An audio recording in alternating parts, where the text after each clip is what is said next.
Halo semua, kembali lagi di KVFA Institute.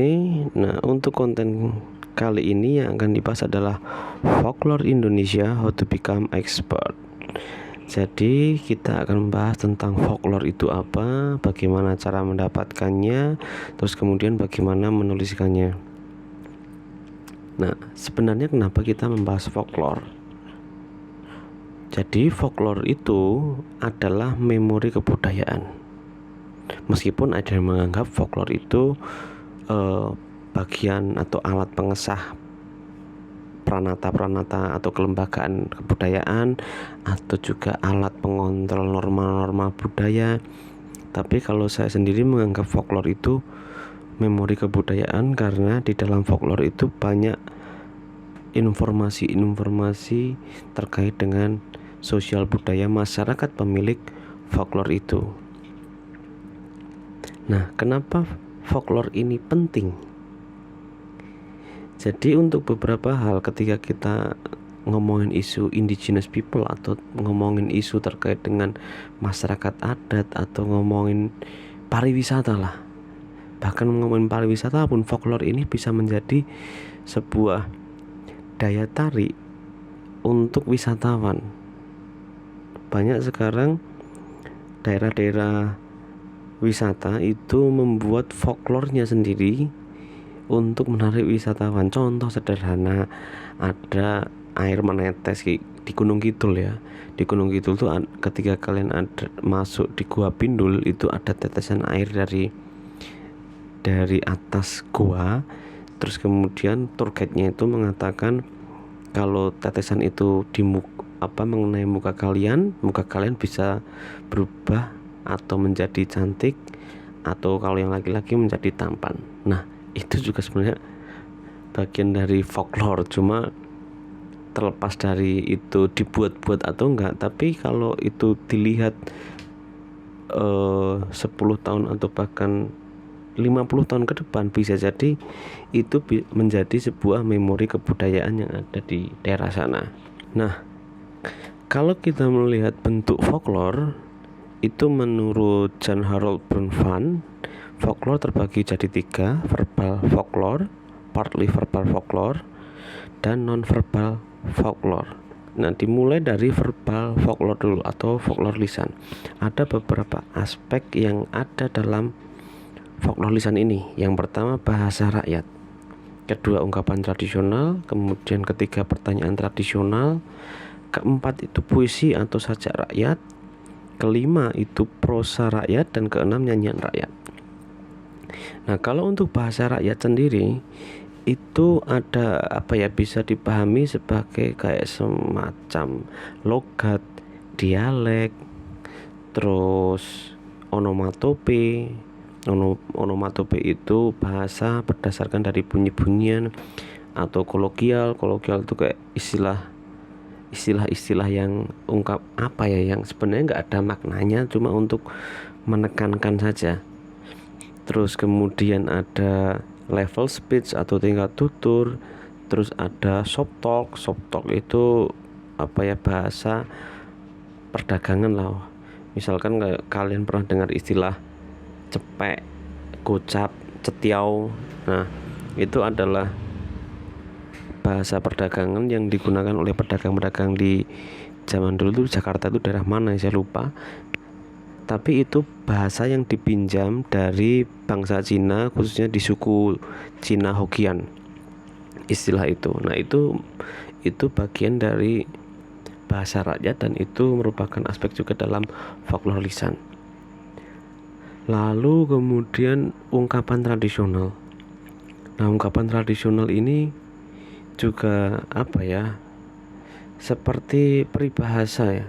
Jadi ketika ngomong ungkapan tradisional itu, contohnya kayak dikasih hati minta ampela. Itu saya nggak tahu aslinya mana, tapi saya rasa itu aslinya Jawa. Karena dulu waktu saya kecil mendengar dinayati jaluk ampelo. Tapi kalau sekarang itu kayaknya menjadi sebuah ungkapan yang sudah nasional.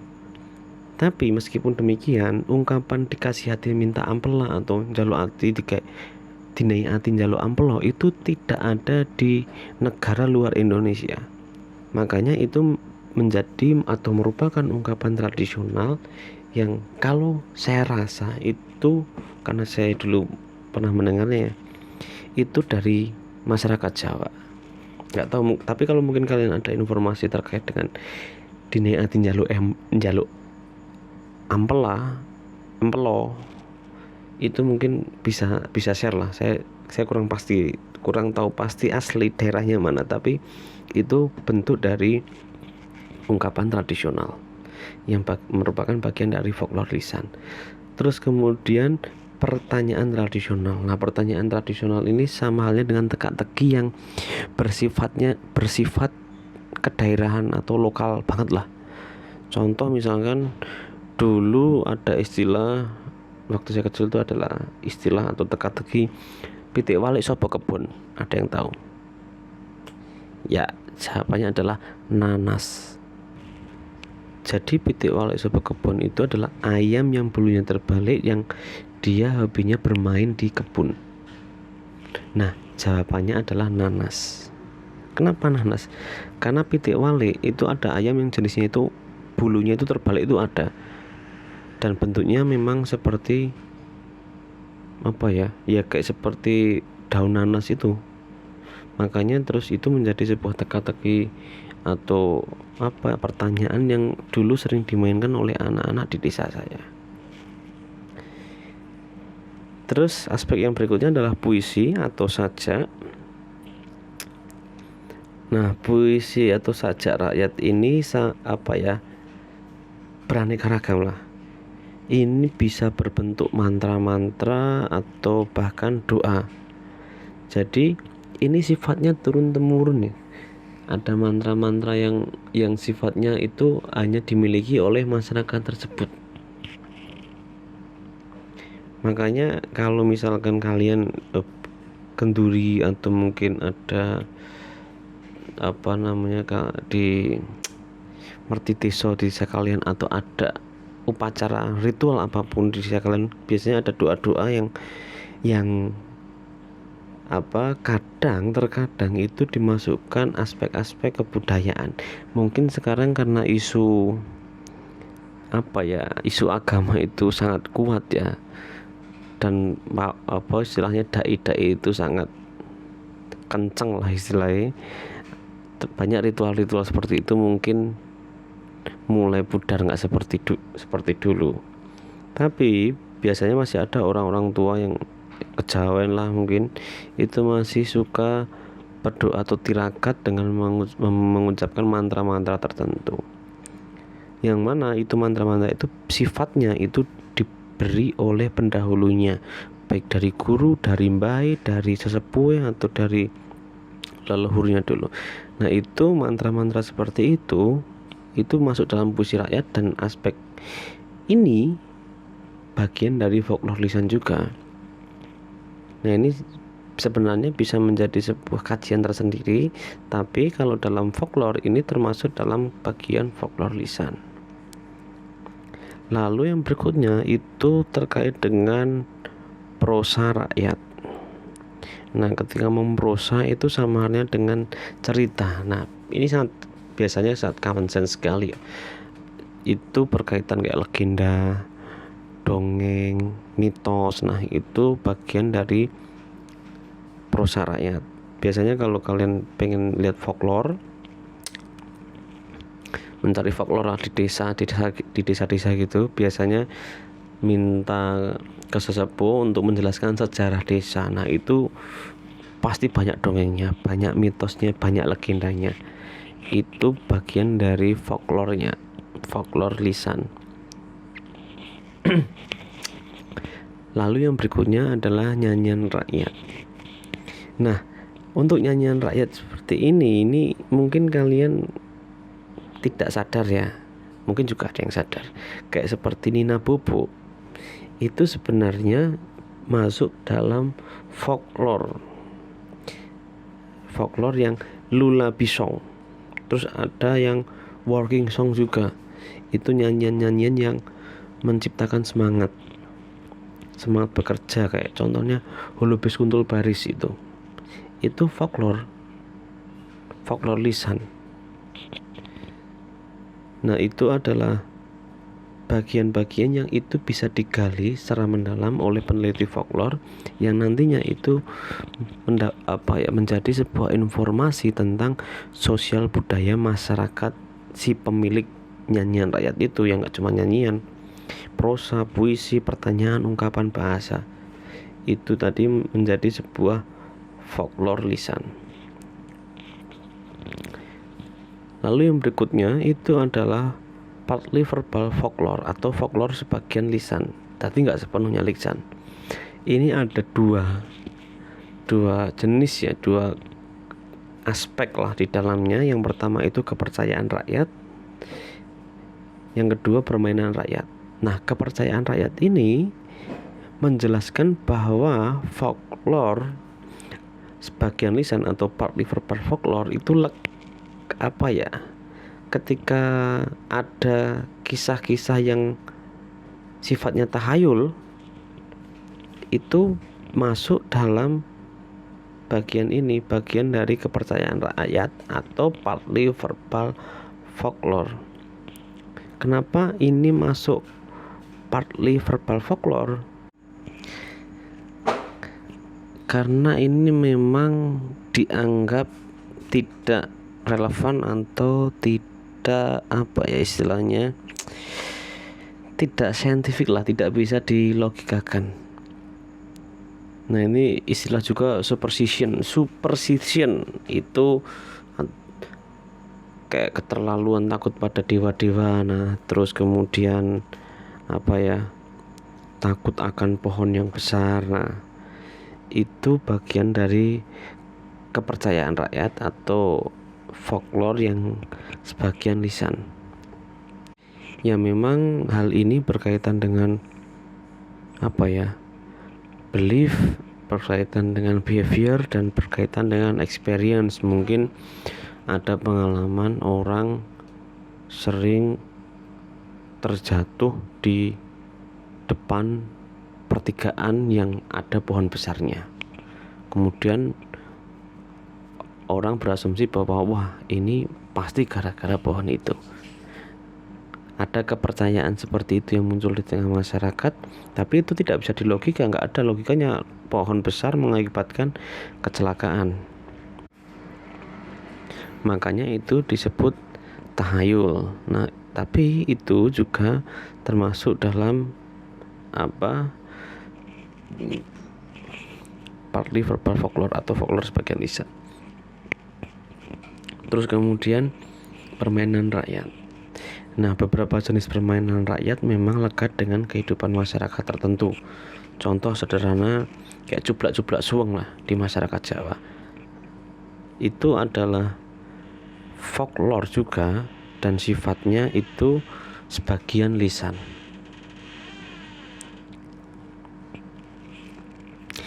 Lalu yang terakhir adalah folklore non-verbal atau folklore bukan lisan. Nah, dalam hal ini saya hanya mendapatkan informasi atau dari beberapa buku yang saya baca ya terkait dengan folklore non-verbal, itu biasanya dalam bentuk material. Dalam hal ini kasusnya adalah kuliner.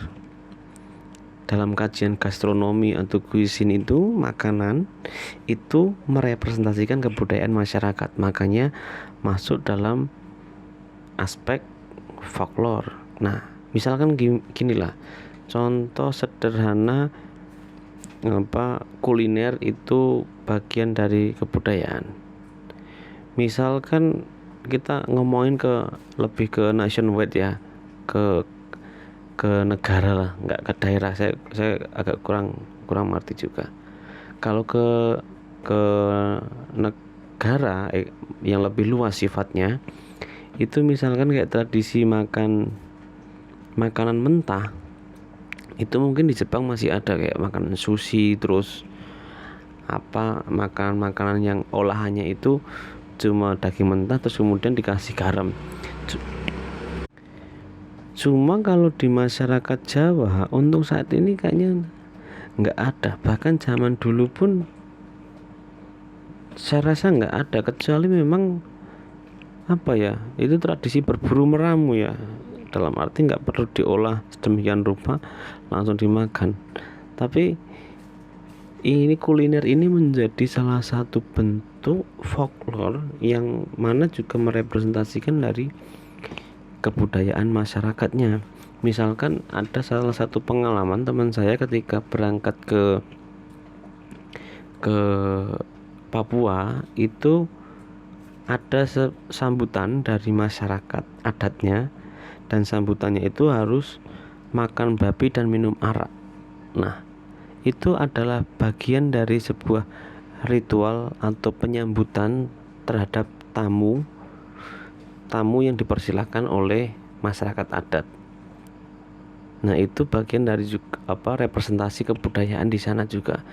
Dan dalam folklore, dalam konteks folklore itu termasuk dalam folklore nonverbal. Nah, untuk bagian terakhir di konten ini itu adalah metode penelitian folklornya.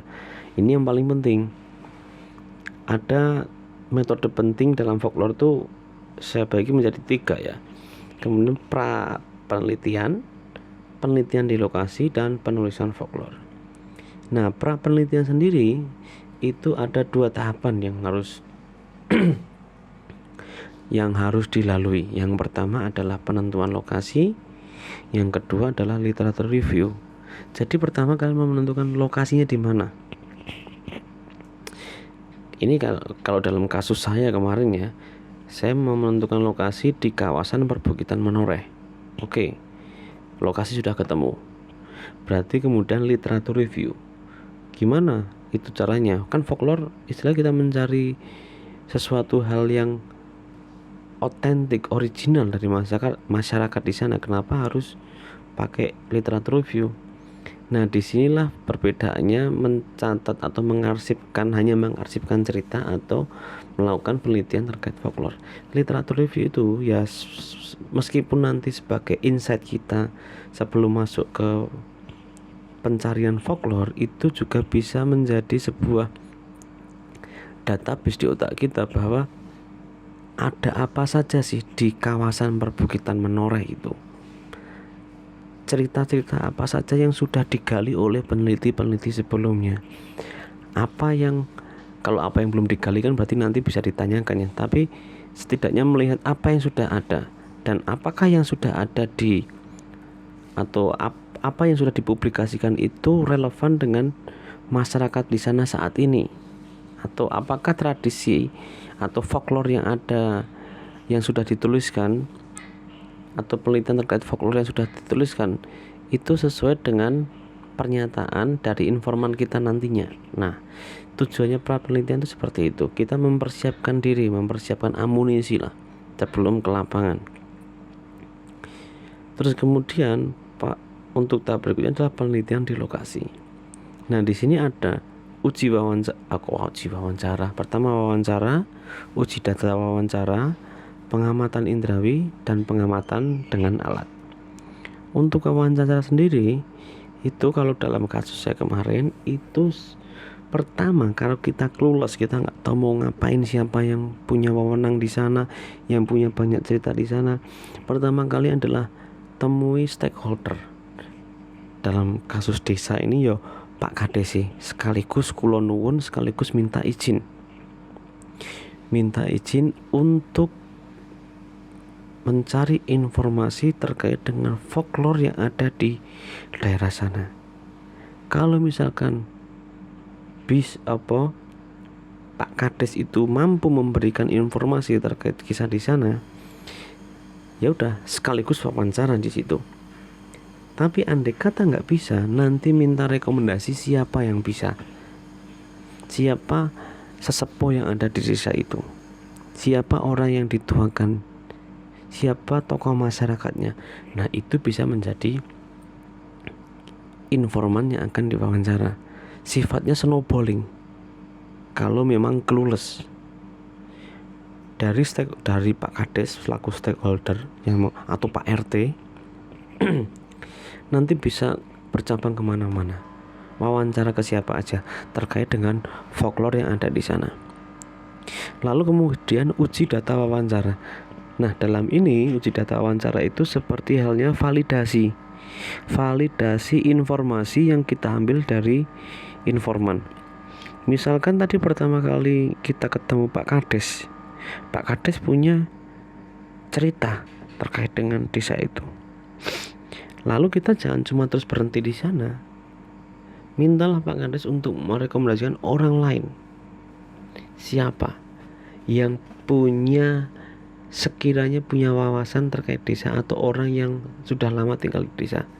Datangi dan minta orang tersebut untuk menceritakan apa yang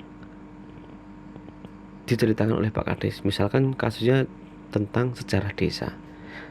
Sejarah desa nanti ada versinya Pak Kades seperti apa, versi sesepuh seperti apa, atau versi tokoh masyarakat seperti apa, atau versi tokoh spiritual nanti seperti apa. Itu nanti pasti ada sedikit gesekan atau perbedaan yang ada. Nah, itu menjadi bagian dari uji data wawancara. Nah, selain itu, saat di lokasi juga pengamatan indrawi itu sangat penting. Untuk menciptakan sebuah folklore yang baik, kalian harus memiliki kepekaan indrawi.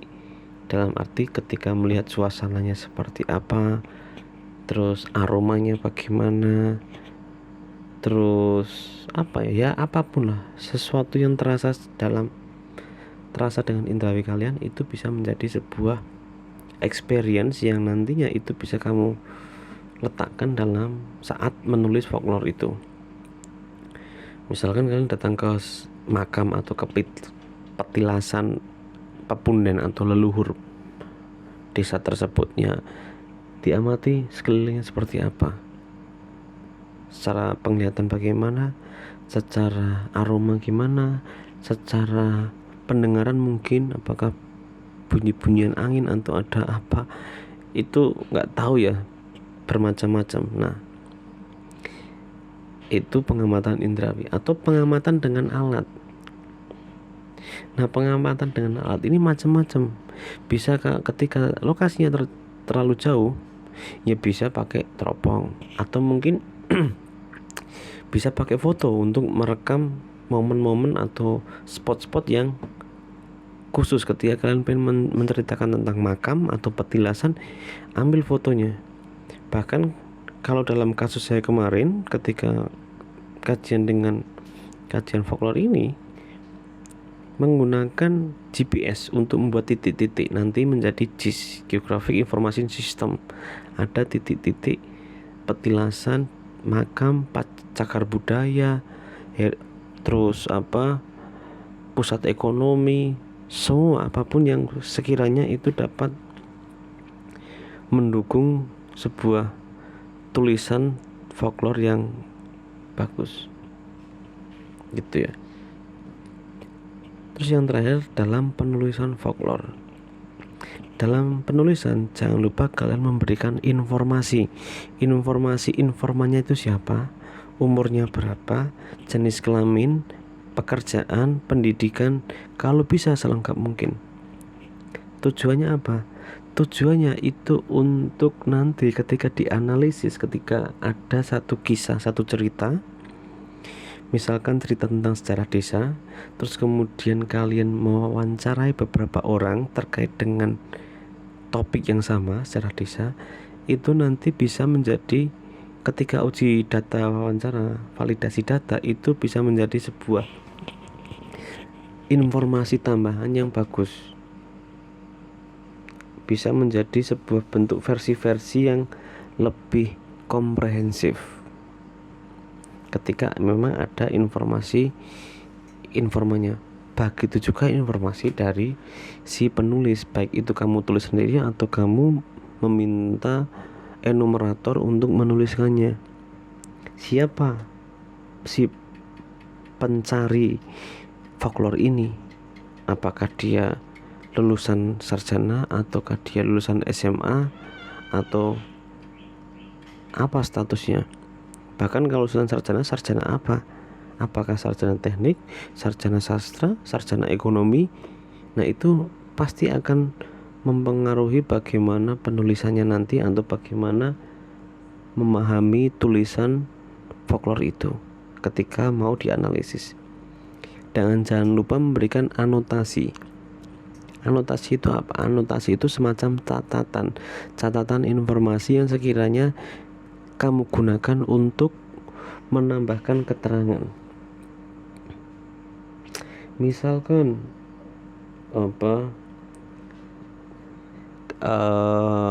kisah tentang suatu desa kemarin ya, ini kasus saya. Di desa ada yang namanya Pangeran Derajat. Pangeran Derajat itu versi informan itu adalah putra Sultan Hamengkubuwono ke-1. Ternyata di catatan sejarah Pangeran Derajat itu putra Sultan Hamengkubuwono ke-2. Nah itu nanti memberikan anotasi, catatan bagi catatan kalian sebagai seorang peneliti folklore terkait dengan informasi yang diberikan informan. Kalian tidak boleh langsung menggantinya, jangan diganti langsung karena folklore itu sifatnya original. Kalian hanya nanti bisanya menambahkan informasi ketika kalian ada yang dirasa kurang pas atau kurang serak, itu di catatan anotasi itu. Oke. Jadi mungkin itu bagaimana folklore itu, apa itu folklore, terus jenis-jenisnya, aspek-aspek di dalamnya, hingga metode penelitian folklore. Nah untuk saat ini folklore itu banyak dicari, baik dicari dalam konteks research nasional maupun research internasional. Misalkan ketika dalam konteks internasional mau ada social mapping mungkin, atau mau ada istilahnya bukan social mapping, ada sebuah perusahaan mau membangun pabrik besar di sana, terus membuat sosmap terkait dengan masyarakatnya. Folklore ini bisa menjadi sebuah cara untuk masuk ke dalam masyarakat tersebut melalui pemahaman nilai-nilai kebudayaan yang dipahami oleh masyarakat tersebut.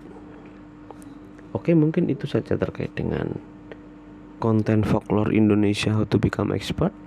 Nah saya rasa kalian bisa banyak memahami lagi konten ini ketika kalian baca buku-buku yang terkait folklore, seperti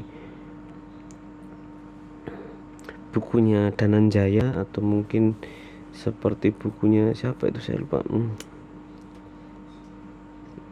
yang judulnya itu The Singer of Tales, kalau nggak salah Albert Lord atau siapa gitu, tapi judulnya The Singer of Tales. Nah itu bisa menjadi cara untuk memperdalam tentang folklore. Oke, mungkin itu saja untuk konten hari ini. Ciao.